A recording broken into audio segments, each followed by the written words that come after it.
అందరికీ నమస్కారం. గుడ్ ఫుడ్కి స్వాగతం. ఈరోజు మనం క్యాప్సికమ్తో మసాలా గ్రేవీ చేసుకుందామండి. దానికి ఇక 2 మీడియం సైజ్ క్యాప్సికమ్ని చిన్న పీసెస్గా కట్ చేసి పెట్టుకున్నాను. మనకి మసాలా గ్రేవీ కోసం కావాల్సిన ఇంగ్రీడియంట్స్ మేతి, జీలకర్ర, ధనియాలు, దాల్చిన చెక్క, ఇలాచీ ఇంకా ఎండుమిర్చి. కారంకి బదులుగా ఇందులో ఎండుమిర్చి వేస్తున్నాం, పల్లీలు ఇంకా నువ్వులు. కొద్దిగా చింతపండుని నానబెట్టి పెట్టుకున్నానండి. ఇంకా మనకు కావాల్సిన ఇంగ్రీడియంట్స్ పసుపు, రుచికి సరిపడా సాల్ట్, ఇంకా తాలింపులోకి జీలకర్ర, ఆయిల్, మెంతి ఆకు, కరివేపాకు.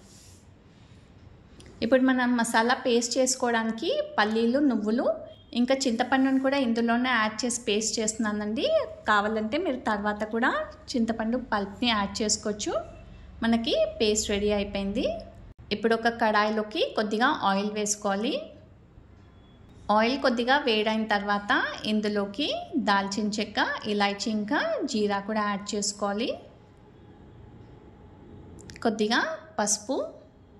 ఇప్పుడు ఇందులోకి కరివేపాకు ఇంకా మెంతి ఆకు కూడా వేసుకోవాలండి. ఒకవేళ మీ దగ్గర పచ్చి మెంతి ఆకు లేదంటే కసూరి మేతి కూడా యాడ్ చేసుకోవచ్చు. మెంతి ఆకు చక్కగా వేగిపోయింది. ఇందులోకి ఇప్పుడు మసాలా పేస్ట్ యాడ్ చేసుకోవాలి. మసాలా చేసేటప్పుడు అందులోకి కొద్దిగా అల్లం కూడా వేసానండి. ఒకవేళ మీకు చింతపండు ఇష్టం లేకపోతే మీరు టమాటో లేదా నిమ్మరసం కూడా వేసుకుంటే బాగుంటుంది. ఈ మసాలా గ్రేవీ కొద్దిగా పుల్లగా ఉంటేనే చాలా బాగుంటుంది. నూనెలో కొద్దిగా వేగనిద్దామండి మసాలాని. కొద్దిగా వేగిన తర్వాత ఇందులోకి రుచిపడా సాల్ట్ యాడ్ చేసుకోవాలి. ఇప్పుడు ఇందులోకి క్యాప్సికమ్ పీసెస్ కూడా వేసుకొని మసాలాతో పాటు క్యాప్సికమ్ ముక్కల్ని చక్కగా వేయించుకోవాలి ఒక 2 నిమిషాల వరకు. అయ్యాక ఇందులోకి నేను 3 కప్స్ ఆఫ్ వాటర్ యాడ్ చేశానండి. సెమీ థిక్ గ్రేవీగా ఉంటుంది. ఒకవేళ మీకు ఇంకా గ్రేవీ కొద్దిగా పల్చగా కావాలంటే 4 కప్స్ ఆఫ్ వాటర్ కూడా యాడ్ చేసుకోవచ్చు. కన్సిస్టెన్సీ మీకు ఎలా కావాలో అలా అడ్జస్ట్ చేసుకోండి గ్రేవీది. ఒకసారి చక్కగా మిక్స్ చేసుకున్నాక మనం కవర్ చేసుకొని ఉడికించుకోవాలండి. ఇంకా కొద్దిగా బాయిల్ అవుతుందండి. మనకి గ్రేవీ ఇంకొద్దిగా చిక్కపడాలి.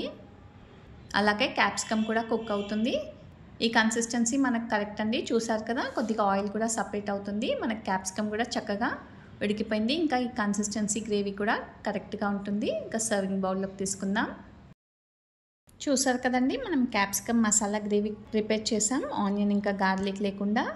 ఇది రైస్ అండ్ రోటీలోకి చాలా బాగుంటుంది. ఫ్రైడ్ రైస్లో కూడా తినొచ్చండి, చాలా బాగుంటుంది. మన ఛానల్లో అన్ని రెసిపీస్ వితౌట్ ఆనియన్ అండ్ గార్లికే ఉంటాయి. ఒక ప్లేలిస్టే ఉంది ఆనియన్ ఇంకా గార్లిక్తో రెసిపీస్ అన్నీ. Healthy drinks and healthy powders కూడా ఉన్నాయండి. అవి కూడా డిస్క్రిప్షన్లో ఇస్తాను, చూడండి. ఇలాంటి ఇంట్రెస్టింగ్ అండ్ హెల్తీ రెసిపీస్ కోసం మన గుడ్ ఫుడ్ని సబ్స్క్రైబ్ చేయండి. అందరికీ కూడా షేర్ చేయండి. Thank you.